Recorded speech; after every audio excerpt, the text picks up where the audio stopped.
নোয়াখালীর জেলায় বন্যার পানি কিছুটা কমতে শুরু করেছে, তবে অধিকাংশ আশ্রয়কেন্দ্রে দেখা দিয়েছে খাদ্য ও বিশুদ্ধ পানির সংকট। 24 ঘন্টা একবেলা খাবার পেল, বাকি 2 বেলা উপোস থাকতে হয় বানভাসীদের। সরকারি ত্রাণের পাশাপাশি সমাজের সামর্থ্যবানদের সাহায্য নিয়ে এগিয়ে আসার আহ্বান জানিয়েছেন জেলা প্রশাসন। নোয়াখালী থেকে সাইফুর রহমান রাসেলের তথ্যচিত্রে ডেস্ক রিপোর্ট। নোয়াখালীর বন্যা দুর্গত 8 উপজেলার 1366টি আশ্রয়কেন্দ্রে 2,93,513 জন আশ্রয় নিয়েছে। আশ্রয় নেওয়া এই বিপুল সংখ্যক বয়স্ক ও শিশুরা সারা দিনে একবেলা খেয়ে বেঁচে আছে। এর মধ্যে নেই শিশু খাদ্য ও বিশুদ্ধ পানির ব্যবস্থা। আজকে 4 দিন আমাদেরকে কেন খাওয়া দেয় না, রাত্রে বেলা শুধু একবেলা খাওয়া দেয়। ছেলে মেয়েরে খাওয়াবো দুগা ভাত না, আমরা নিজেরা খামু। আমাদেরকে একবেলা ভাত দেয়, বাকি 2 বেলা দেয় না।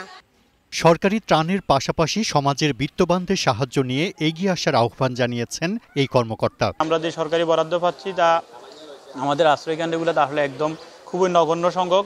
তাই সমাজের যারা বিত্তশালী আছেন, যারা আর্থিকভাবে যারা স্বাবলম্বী, তারা আমাদের এই আশ্রয়কেন্দ্রগুলোতে এবং আমাদের এই যারা পানিবন্দী অবস্থা আছে তাদের সাহায্যে এগিয়ে আসার জন্য আমি বিনয়ের সহিত অনুরোধ করছি।